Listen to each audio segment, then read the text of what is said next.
Damos paso ahora al diálogo entre altos ejecutivos e invitamos a los panelistas al escenario.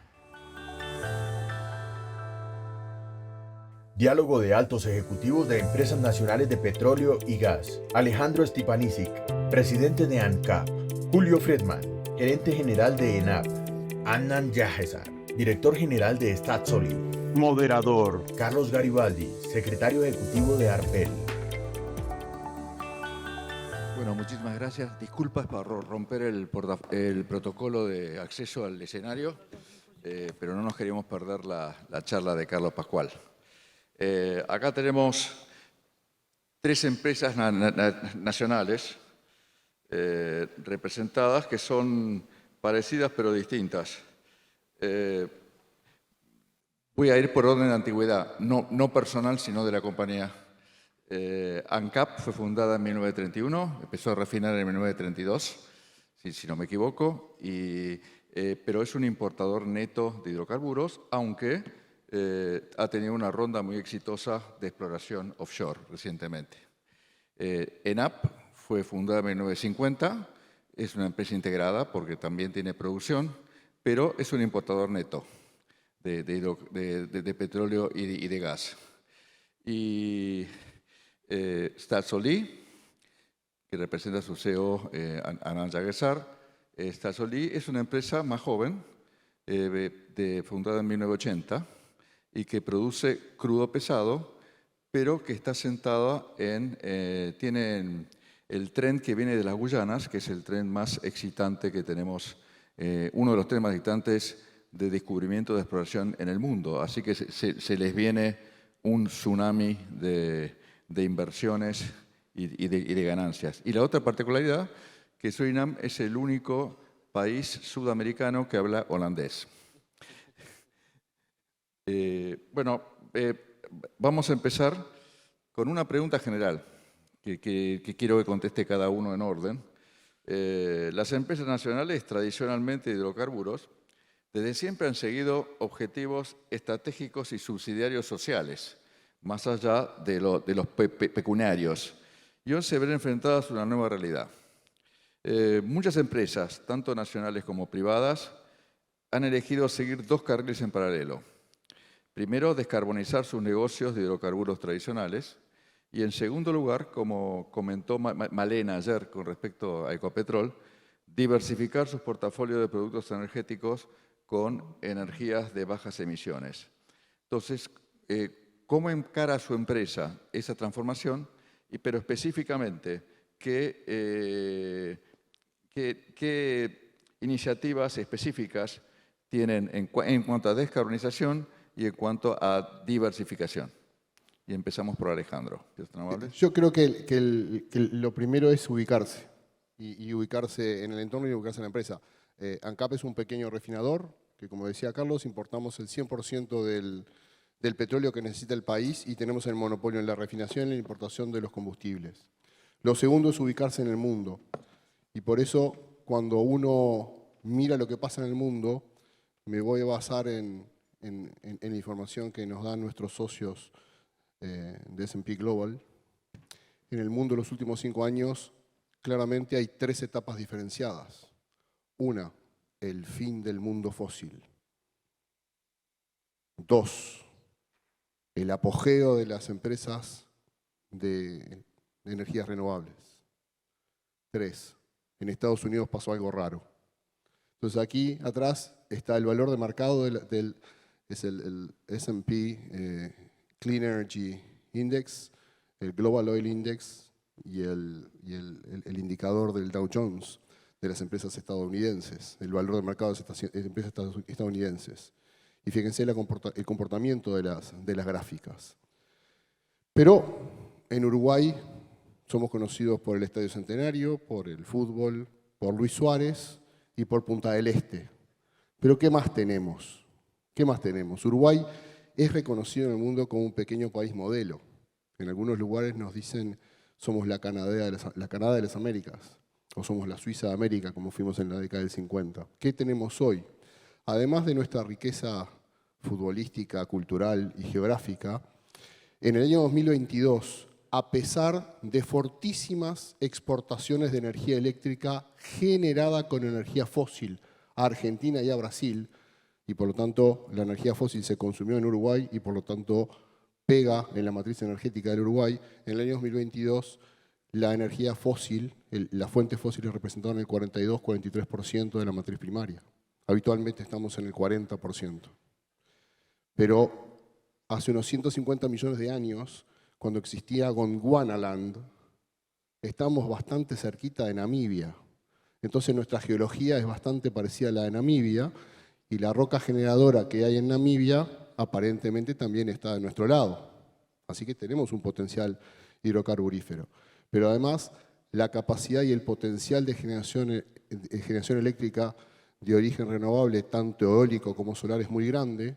Tenemos una industria forestal muy fuerte en Uruguay que produce residuos forestales que, quemados para generar energía eléctrica, generan CO2 de origen biogénico, y además tenemos esa posición muy envidiable respecto del feedstock para los aceites vegetales hidrogenados.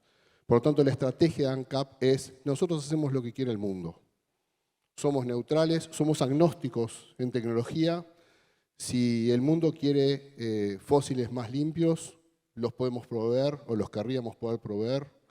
Tenemos que descarbonizar nuestras operaciones. Si quieren hidrógeno a gran escala, estamos sacando este año, próximo mes seguramente, estamos anunciando la licitación de bloques en el offshore para producir hidrógeno en el mar a partir de energía eléctrica renovable de origen eólico o solar. Tenemos ya un proyecto para producir gasolina sintética que estaría pronto para el 2028-2029.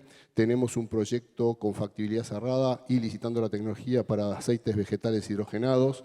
Estamos estudiando el almacenamiento de CO2 en reservorios geológicos, estamos evaluando el hidrógeno blanco y tenemos firmado un acuerdo con una universidad italiana para ir adelante con un piloto de ethanol to jet. Eso es un poco cómo ANCAP encara su responsabilidad en el Estado uruguayo. Bueno, muchas gracias. Y ahora pasamos a ENAP. La misma pregunta, que los dos caminos, descarbonización y diversificación. Bien, buenos días, saludos a todos, gracias por la invitación, saludos a mis colegas de ENAP que están acompañando. Gracias muchachos y muchachas por estar ahí. Mira, quiero responder rápidamente, pero quiero hacer un disclaimer antes. La Empresa Nacional del Petróleo, como tú lo decías, no tenemos petróleo, no tenemos gas natural, voy a dejar la zona de Magallanes mientras en el sur de Chile, pero somos un país tremendamente y fundamentalmente dependiente de los hidrocarburos y de importación de los hidrocarburos. Y además, por lo tanto, somos fundamentalmente downstream. El 80% de nuestro resultado depende de nuestras refinerías. Y como dice en el diario que regalaron hoy día la presidenta Naturgas, no hay transición energética sin seguridad energética. Por lo tanto, nuestro primer foco es seguridad energética en el país, ser eficientes, competitivos, cero accidentes. En fin, tenemos que hacer lo fundamental, lo tenemos que hacer bien, lo cual no es evidente. Y si eso no lo hacemos bien, no hay posibilidad de plantearse planes de descarbonización o de transición energética. Estamos en un plan agresivo en avanzar en esa línea, pero para ahora, después de este disclaimer, hablar de diversificación y descarbonización.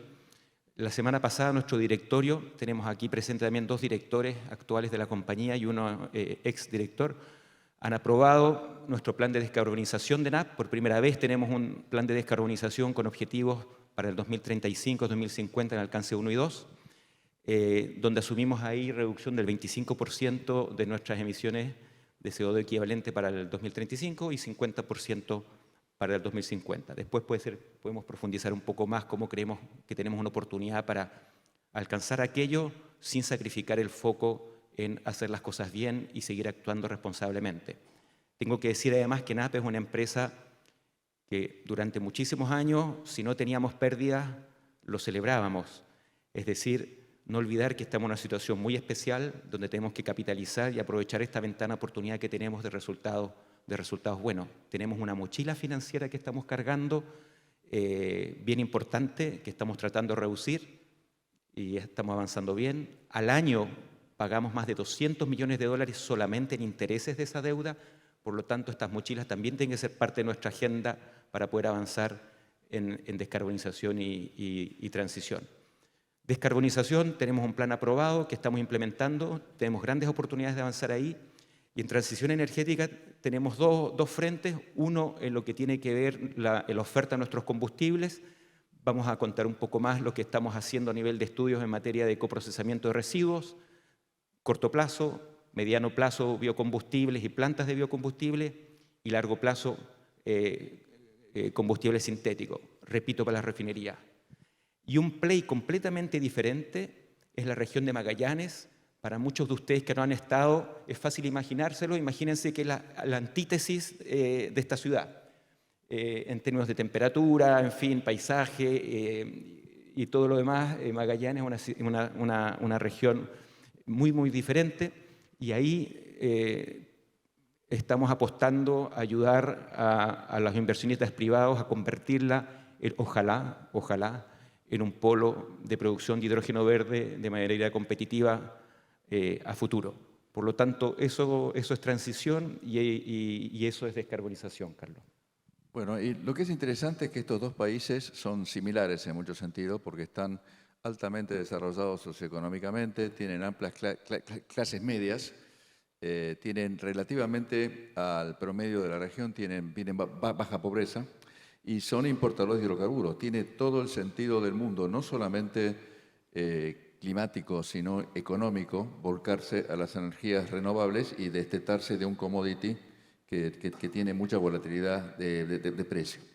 Pero pasamos ahora a Surinam, que está en una posición opuesta, porque Surinam todavía está temprana en su desarrollo socioeconómico y se encuentra con una bonanza de recursos que, por supuesto, quiere el derecho de desarrollar. Entonces, ¿cómo está encarando esta transformación particular que le toca a Staatsolie? You don't expect me to answer in Spanish, eh? No. Okay. In English, go ahead. Good morning, everybody. Glad I can be here, and thank you for having me. First, I must start that Suriname is one of the 3 net zero sink countries in the world. So we are sinking carbon rather than emitting CO2. Thank you. So that is important. And then there's some preconditions for us. Of course, we have the energy trilemma. In the past, it used to be climate change. Everybody was talking about climate change until the Ukraine crisis happened and everybody started to talk about affordability and availability. So it's a trilemma, and we agree. We have to take our position in that trilemma. So social justice is very important for us. I mean, we cannot be poor and other people rich, and they're emitting more historically and currently. I think secondly, it has to make economic sense. So for Staatsolie to do something, it has to make economic sense. So these are the criteria that we are using to do stuff in our organization. So what are we doing in the processes? We are limiting our methane emissions. We're trying to do thermal imaging and using our associated gas to generate power, not to flare it. And in the future, we are looking to electrify a lot of the operations based on, not using fuels. And then you have engineering solutions. We have a first development in the offshore. Our friends of Total are working on that development. And their solution is to have zero flaring. So that is very important. So you have to engineer that solution to make it work. So this is what we are doing in the operations. And then regarding what are we investing in renewables, we have a hydro plant that supplies about 50 to 70% of the electricity in Suriname, so that helps a lot. We are planning to build a solar plant, 30 megawatt. Based on the usage in Suriname, it's average 200 megawatts, so 30 megawatts is significant. So these are the things we're doing. Like I said, it has to make economic sense. We're not going to do this if it doesn't make economic sense. And I like what Rodolfo said yesterday. He said we have to find a solution for hydrocarbons before we get rid of hydrocarbons. That is what happened in Europe. I mean, we were in the middle of the winter. We were in the middle of the winter, and then there was no gas. So you can say, okay, let everybody wear 3 jackets, but it's not possible. You have to find a solution before we can continue. Thank you so much, Anat. Ahora pasamos de un poquito de la pregunta general a la particular de cada compañía. Y Alejandro, Uruguay no tiene todavía producción offshore, tuvo una ronda exitosa, está en etapa temprana de exploración.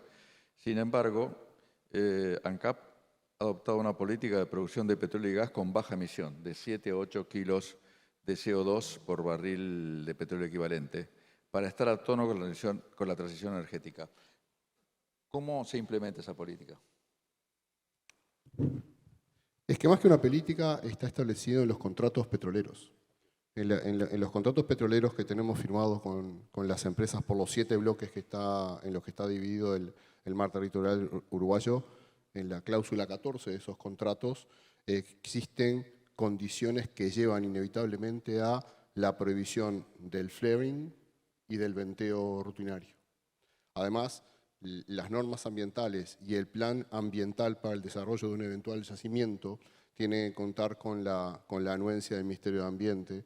Por lo tanto, están dadas todas las condiciones para que en caso de que tengamos un descubrimiento que se transforme en un yacimiento, la explotación de ese yacimiento tiene que ser de muy bajas emisiones. Bueno, eso es interesante porque es obvio que si se tienen recursos hidrocarburíferos, se pueden hacer rondas y se pueden hacer contratos que estén alineados con la lucha de la transición energética, de cualquier manera. Ahora, a Julio, las petroleras, las tradicionalmente petroleras nacionales han asumido compromiso de transición, pero para eso es importante mantenerse financieramente sano. Entonces, ¿cómo se logra ese equilibrio en ENAP? Bien, a ver, lo importante es tener, creo yo, coherencia, ¿no? Vimos en la presentación del señor de SNP, Pascual,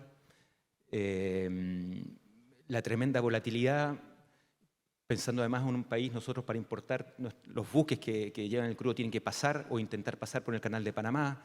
En fin, estamos sujetos y nos impacta tremendamente cada una de las cosas que pasan en el mundo. Por lo tanto, tenemos que ser extremadamente cuidadosos cómo seguimos avanzando. Nos pusimos como primer objetivo tener un plan una visión de la compañía a largo plazo al 2040, que fue aprobada a comienzos del año pasado, donde estamos a nivel corporativo, e incluyo el board, el directorio y la administración respecto a los grandes temas donde queremos estar en ENAP en el largo plazo. Y eso se tiene que declinar en un plan de negocio, que lo acabamos de aprobar también quinquenal, donde tenemos un plan de inversión que tiene que ser también muy coherente con los objetivos que tenemos de mayor productividad y eficiencia y también con los objetivos de transición. Ahí quiero ponerles un par de noticias y ejemplos, ¿no? Más allá de todas las inversiones que tenemos bien catalogadas para avanzar en nuestra productividad interna, también estamos mirando fríamente el retorno de nuestras inversiones pasadas. Nosotros estamos en 3 países hoy día produciendo gas o petróleo: Argentina, Egipto y Ecuador, siendo Ecuador y Egipto en términos de volumen los más importantes. Y hemos decidido, lo hemos anunciado ayer a nuestros trabajadores de ENAP en Argentina, que hemos decidido vender nuestra participación y pozos y activos que tenemos en Argentina, por lo demás en asociación con Horacio de YPF, que está ahí en segunda fila. Como anunció YPF, ellos están lanzados en un proceso de venta y nosotros vamos a hacer el nuestro también en paralelo. Por lo tanto, tomamos la decisión de en materia de exploración y producción salirnos de Argentina, pero a la vez estamos reforzando la importación de Neuquén de crudo con un horizonte ahí de largo plazo alimentando nuestra refinería. Entonces, lo que quiero decir es que tenemos que tener una mirada fría, muy alineados, trabajadores, administración, con mucha discusión, mucha visión en común, intentando dar los pasos adecuados. En materia de descarbonización, en materia de transición y de descarbonización, decirles que cuando uno mira los indicadores Solomon respecto a nuestra refinería, no somos los que estamos top 10, ni mucho menos. Por lo tanto, tenemos una tremenda oportunidad de descarbonización con proyectos que son rentables. Es decir, tienen un retorno positivo. Cuando nos ponemos metas de 25% de reducción de emisiones al 2035, hicimos nuestro inventario, catalogamos nuestros proyectos y son los típicos de eficiencia de oxígeno en los hornos, eficiencia energética en la refinería, los gases antorcha, en fin, temas que hoy en día son casi higiénicos para una refinería y que nosotros, producto de la situación financiera y otras prioridades, no habíamos abordado con toda la fuerza que tal vez queríamos. Pero hoy día lo tenemos que hacer. Por lo tanto, hay una oportunidad única de poder avanzar en materia de descarbonización con inversiones que en una primera etapa son rentables por sí mismas.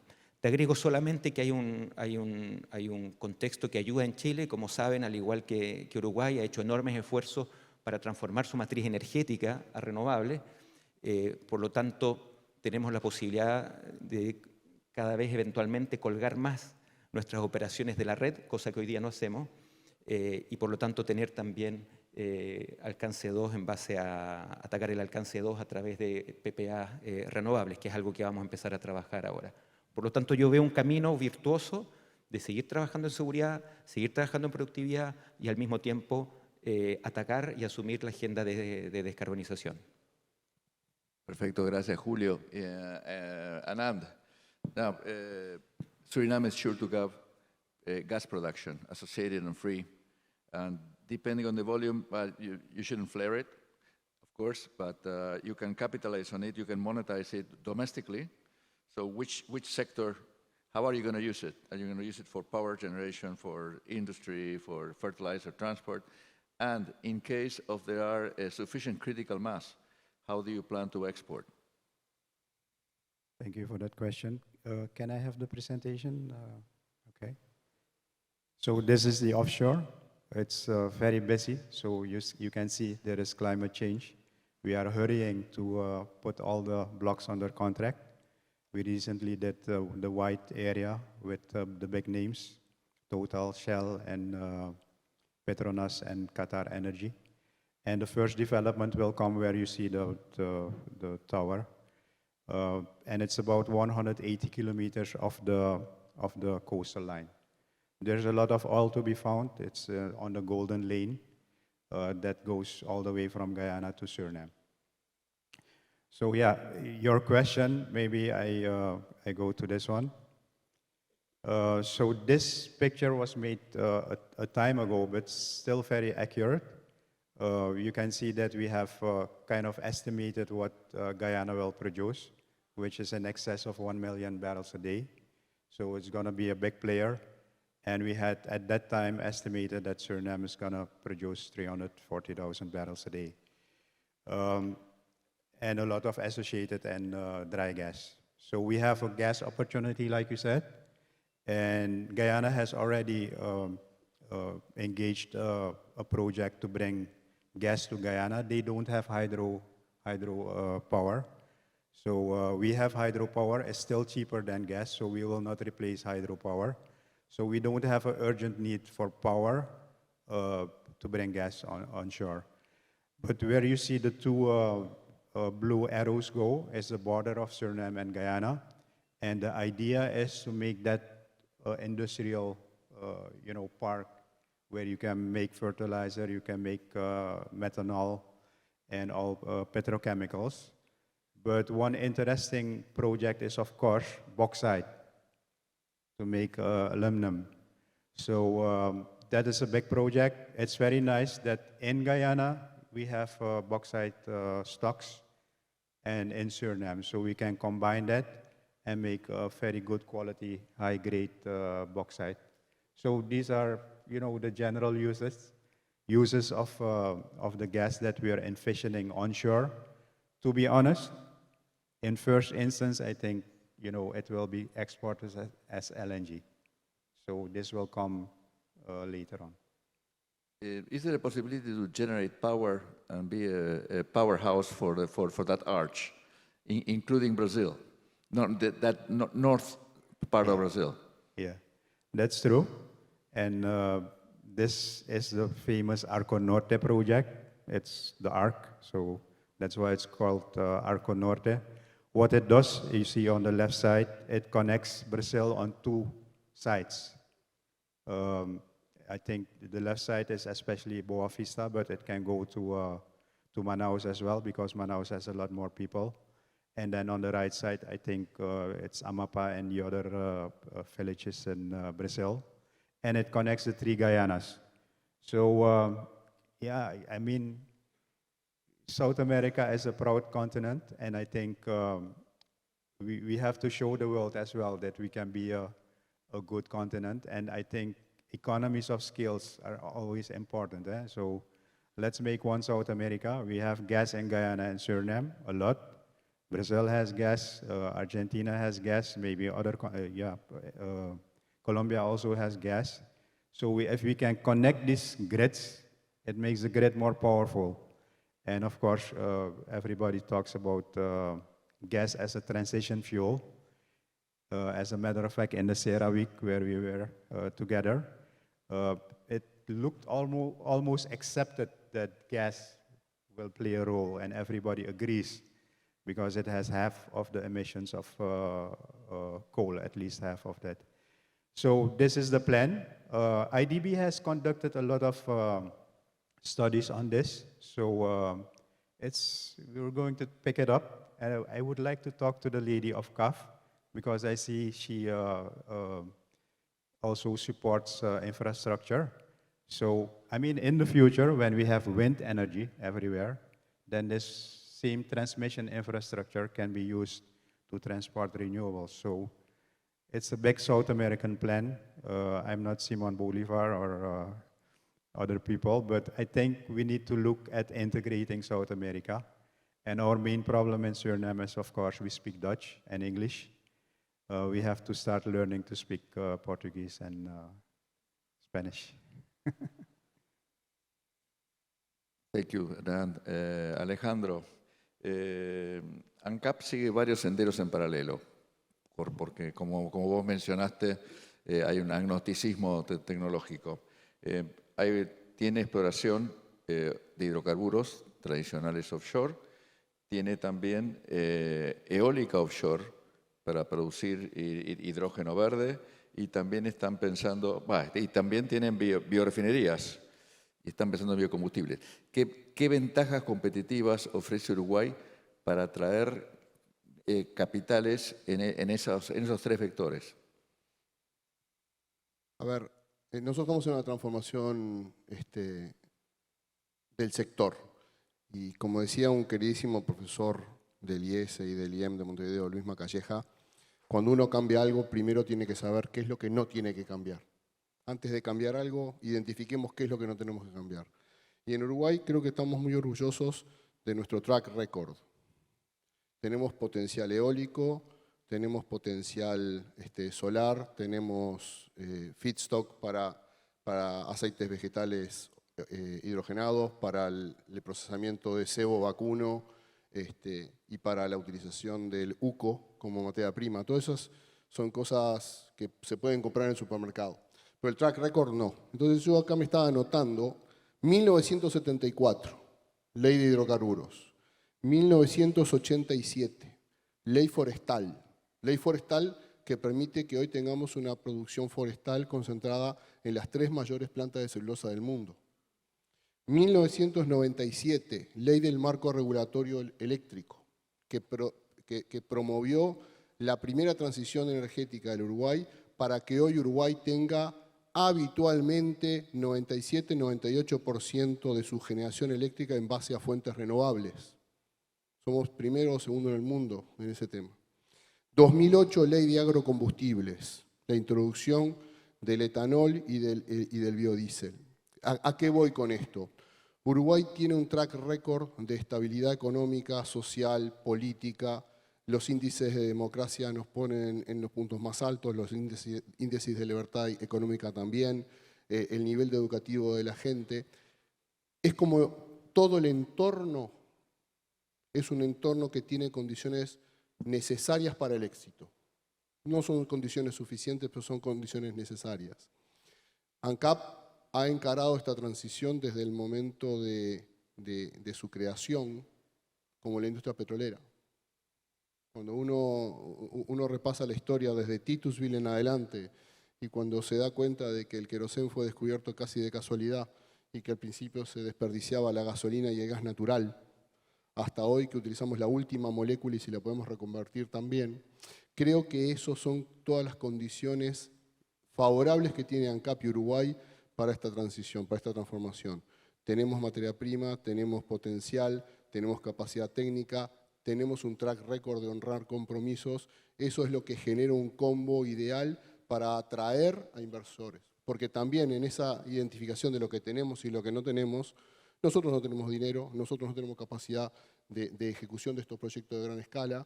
Tenemos que generar las condiciones más favorables para que los que saben, los que tienen el dinero, lo puedan hacer. El Estado tiene que actuar como un agente promotor y no como un inhibidor de la operación privada. Pasamos a Julio. ENAP es una empresa con una gran tradición en refinación, sobre todo en calidad, y de crudo. ¿Y cuál es el enfoque de su migración de esa infraestructura a combustibles más limpios y a hidrógeno verde? Bien, Carlos, tú estuviste en CERAWeek hace un par de semanas, nosotros tuvimos 2 profesionales, y tanto tú que tuviste la gentileza de compartir las notas, Carlos compartió las notas y reflexiones respecto a lo que escuchaste y viste ahí, te lo agradezco. Parecía un copy-paste de lo que mi gerente de planeamiento también me reportó, ver 5 o 6 gerentes generales de compañías petroleras mundiales, uno tras otro, mencionar un discurso bastante común en términos de mayor preponderancia y foco en el gas natural y, según me reportan, durante 45 minutos, 1 hora, nadie mencionó la palabra hidrógeno verde. Entonces creo que se está aquilatando más la realidad del hidrógeno verde en cuanto al timing. No a qué va a suceder, pero en el fondo los plazos en los que va a suceder. Ahí tenemos un gran desafío porque varias empresas internacionales, europeas, norteamericanas y también locales han puesto en el sur de Chile, la región que mencionaba antes, la región de Magallanes y Antártica chilena, un lugar para poder desarrollar proyectos de infraestructura de generación de hidrógeno verde. Es una región donde se plantean más de 30 gigawatts de proyectos eólicos con condiciones naturales muy favorables. Y ahí es donde NAP, nuestra empresa nacional del petróleo, nació hace muchos años atrás. Ahí es donde apareció el crudo, que ya prácticamente se agotó, pero hace que NAP tenga en toda esa región un footprint, una instalación muy importante. Todos los terminales, concesiones de vía para los gasoductos y oleoductos, las plantas industriales, la gente preparada que sabe de procesos químicos. Por lo tanto, ahí lo que estamos haciendo es enfocarnos en ayudar a articular la inversión privada, invitar a asociaciones público-privadas, de las cuales NAP tiene mucha experiencia en el pasado, para facilitar justamente la eclosión de estos proyectos y eventualmente nosotros tomando participación en ellos en el futuro, pero lo primero es ver si logramos a través de algunos acuerdos en conjunto, que podremos comentar un poco más, Carlos, si quieres después, cómo vamos a enfocar esas inversiones. Eso es en materia de hidrógeno verde. Y como tú dices, tenemos una tradición de refinación bien antigua, nuestras refinerías son complejas, se hicieron todas las inversiones, nosotros no tenemos nuevas inversiones para aumentar la producción. Nosotros creemos que con los activos que tenemos que sacarle más jugo a los activos que tenemos. Nuestra tasa de utilización está bajo el 80%, a eso me refería con las brechas que aún tenemos.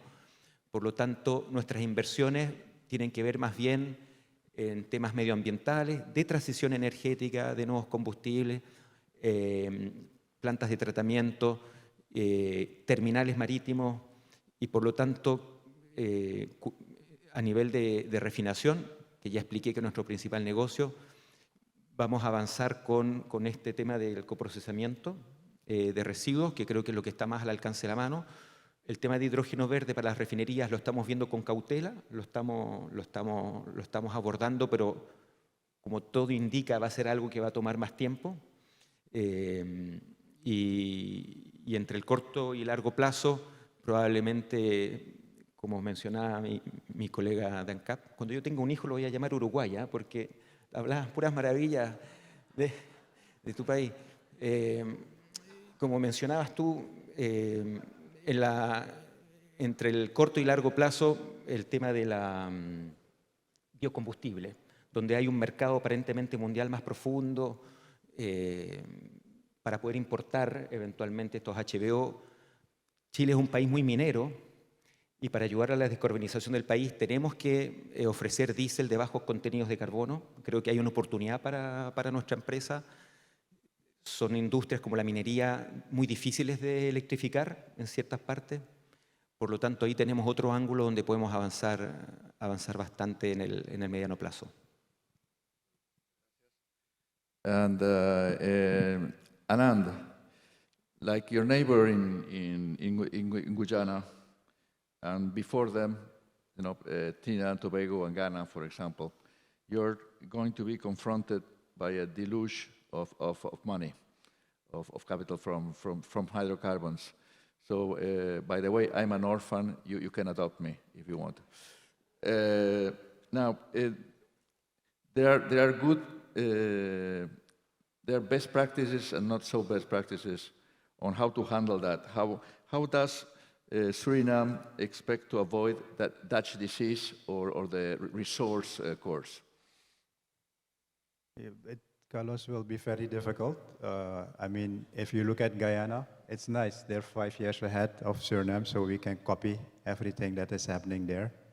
A Guyanese person cannot rent a house anymore in Georgetown because the expats come in, they pay higher prices, so they're pushed out of Georgetown.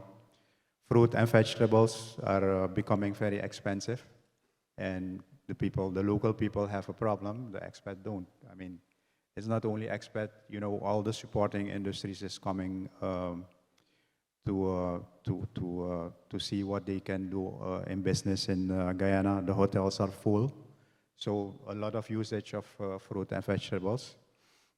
And the Guyanese themselves, they cannot pay it anymore. So, I mean, it will be very difficult not to have the resource curse. It will happen one way or another. But of course, some good policies can help.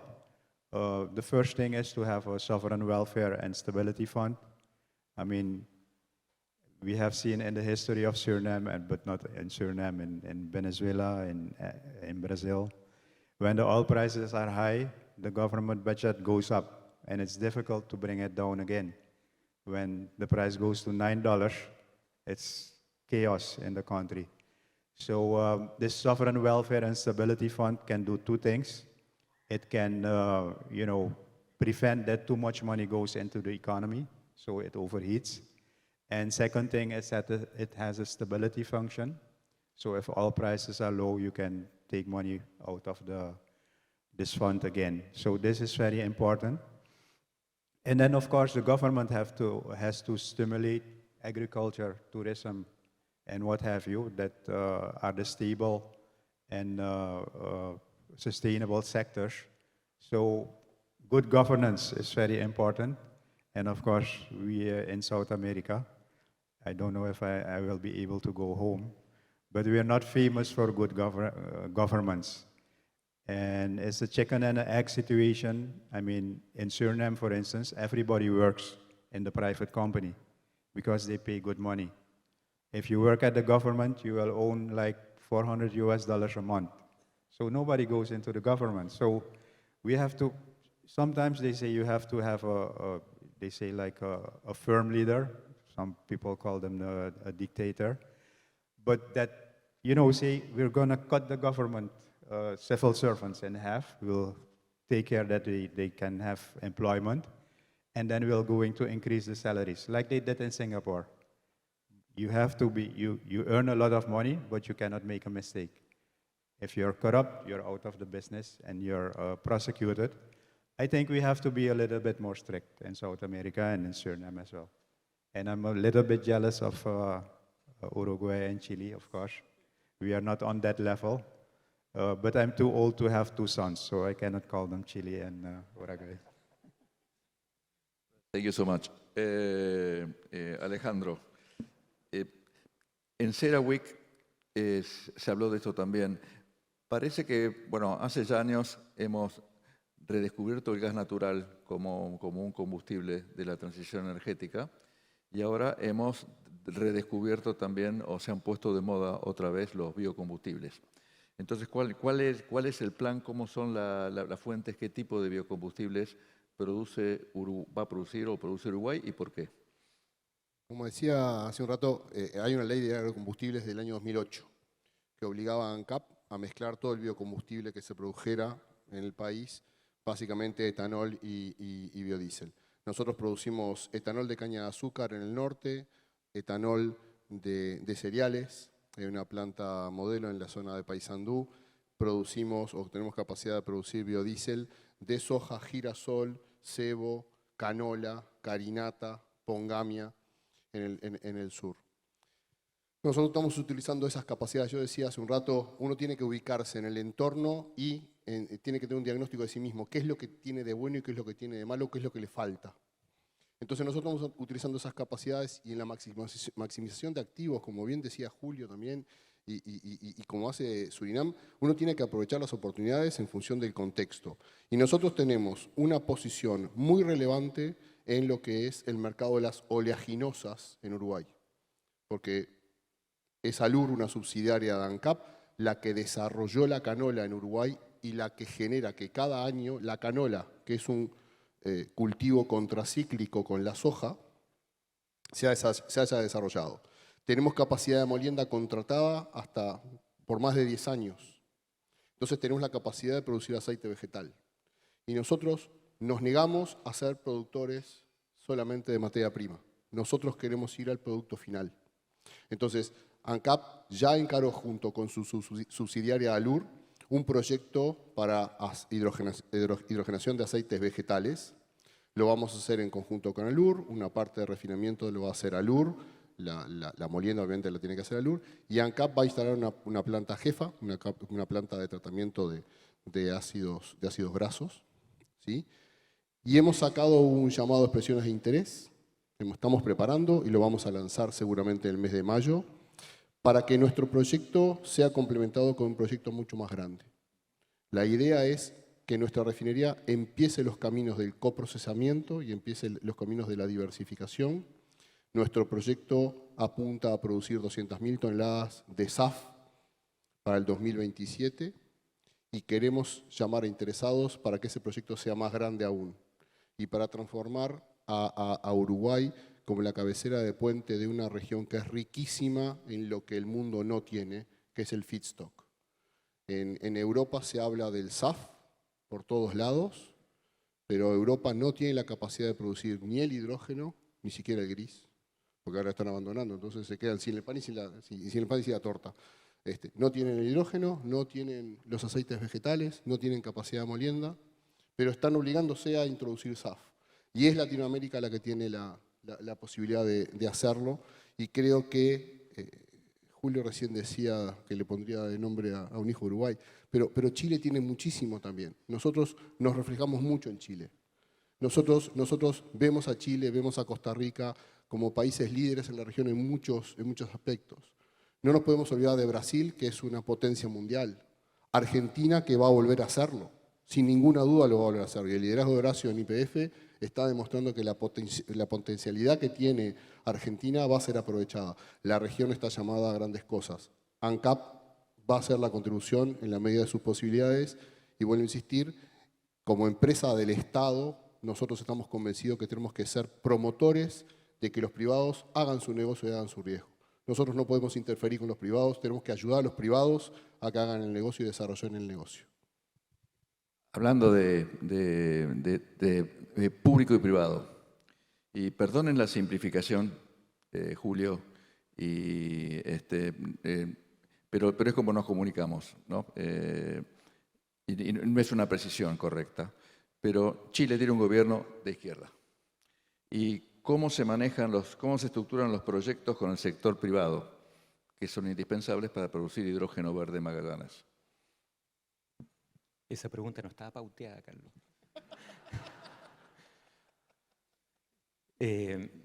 Mira, ENAP tiene una ley de gobierno corporativo ya hace algunos años y el ministro de Energía o los ministros de Energía salieron del directorio. En fin, hay toda una ley que permite hoy día tener una estrategia y una ejecución de nuestros planes de manera independiente del gobierno de turno, pero obviamente somos una empresa estatal y tenemos obligaciones para con el país. A tu pregunta, mira, me preguntaste por hidrógeno verde, ¿cierto? Al final del día y esta asociación público-privada. Chile, independientemente de los distintos gobiernos que ha tenido desde el retorno a la democracia del 89-90, ha seguido, creo yo, en esa línea un patrón común de respeto a las inversiones privadas, nacionales o internacionales, no discriminación, no intervención en los mercados, evitar cualquier asimetría, y en eso ENAP es tremendamente cuidadoso, además por la posición que tenemos.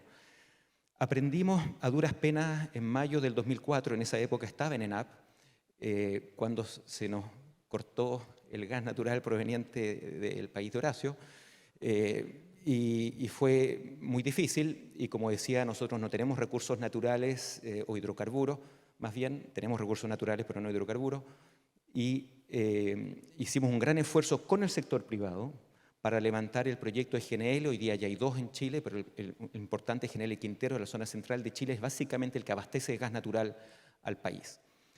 Y en el fondo lo que estamos haciendo con el hidrógeno verde es un poco replicar ese aprendizaje que tuvimos en aquella época, asociándonos con los privados y dejándolos tomar iniciativas, pero nosotros cuidar primero los activos de nuestra compañía y también ayudando a racionalizar las distintas inversiones. ¿Se imaginan? En la región de Magallanes hay planeado la instalación de más de 4.000 aerogeneradores. Si cada empresa privada pide su concesión marítima, su planta de desalinización para los electrolizadores, en fin, tenemos que hacer un esfuerzo de racionalizar esas inversiones entre todos y proveer una infraestructura común.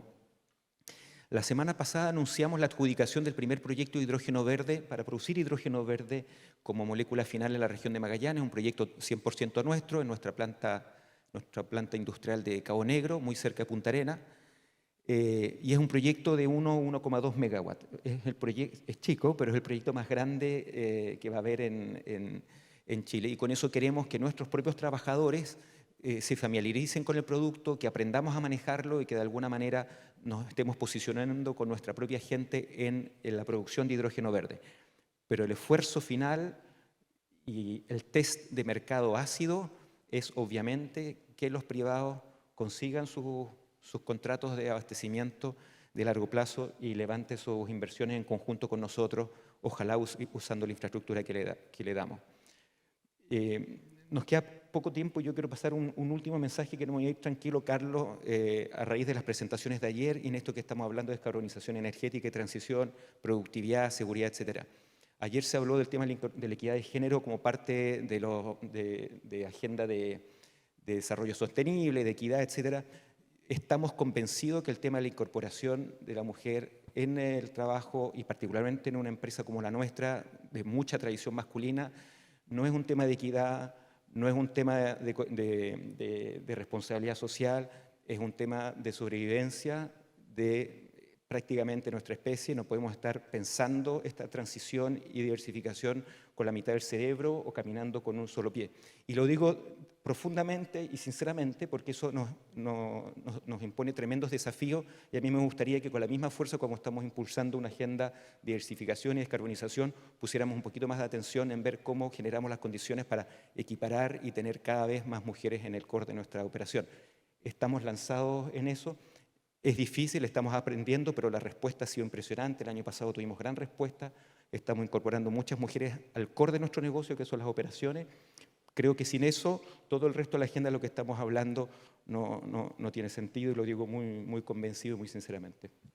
Bueno, estamos muy complacidos en... Carlos, sí, yo quería hacer un comentario sobre lo que es la cooperación, la colaboración, las experiencias y esto de promover la iniciativa privada. El mayor proyecto de inversión en la historia de Uruguay lo está liderando una empresa chilena, GIF Global, de accionistas mayoritariamente chilenos, que tiene una planta de captura de CO2 en Jaruboni, en el sur de Chile. En base a esa experiencia y con los recursos que hay disponibles en Uruguay, vinieron, hicieron un estudio de factibilidad que salió favorable y ahora están contratando la ingeniería para ir adelante con ese proyecto, que va a ser un proyecto rupturista y un proyecto pionero en el mundo. Y eso es gracias a la experiencia y a el derribamiento de fronteras que tenemos que hacer las empresas estatales para que vengan quienes realmente saben a desarrollar los negocios. Y es una empresa chilena la que lo está haciendo. Bueno, muy buena onda entre Uruguay y Chile. Tiene mucho en común. Bueno, tiene mucho en común, salvo la rivalidad con Argentina. Pero, eso nos une más. Pero yo quiero rescatar de lo que dijo Julio. Por supuesto, la equidad de género es uno de los vectores dentro de la plataforma nuestra de talento humano. Así que aplaudimos. Y también te aplaudo por otra cosa, una cosa que decimos siempre, que es que Chile lo manifiesta. Chile tiene una política de Estado, no una política gubernamental. Entonces no importa que esté en el gobierno, las inversiones vienen porque la situación es estable y hay predecibilidad. Now let's go to Anand, and this is the last question. Anand, we have in the arch, in the Caribbean arch, and a neighborhood, we have potential gas discoveries. Well, they haven't had discoveries, but potential huge resources in Colombia. We have the elephant in the room, Venezuela, like 200 TCF. Now, Venezuela is going to be producing from the Dragón through Hibiscus and utilizing the infrastructure, the marvelous infrastructure in Trinidad and Tobago, while Trinidad and Tobago's gas reserves are in decline. So, and they have a marvelous hub, not only for liquefaction, but also for basic petrochemicals from natural gas and fertilizer, etc. Now, and then we have the gas that's coming from Guyana and Suriname. Is there a case for integration in that area that's physically and economically feasible? So we are working out the options, also to make a pipeline to Trinidad, but it's very expensive. It's 800 kilometers, and it has to go through Venezuela as well, so that it will be very difficult to integrate that. But maybe some closing remarks. I know that it's not the objective of ARPEL to integrate South America, but I'm really looking forward to, we cannot run companies that have to subsidize fuel.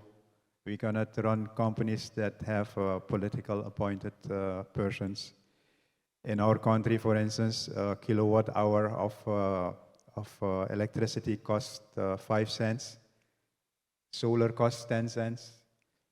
Thermal, when you generate it with oil, it's 15 cents. But nobody wants to build a solar plant because the price that the customer pays is 5 cents, while we generate it for 15 cents. So this price signal of subsidies, it's destroying our continent. And I think maybe we as companies in South America, we can join and see how we can make this better. I would really like to see South America as a continent that is equal to the US and Europe. And I think we have the potential, we have the resources, we have the brains, we don't have war. So we have some nice ingredients. Thank you. Bueno, creo que hemos tenido un panel muy interesante. Ayer ya escuchamos de las 3 grandes empresas nacionales, Ecopetrol, Petrobras y YPF, y hoy escuchamos de otras empresas también que se destacan en la vanguardia. Bueno, espero que haya sido provechoso para todos, escuchar las distintas perspectivas, y les pido un aplauso para los 3 panelistas.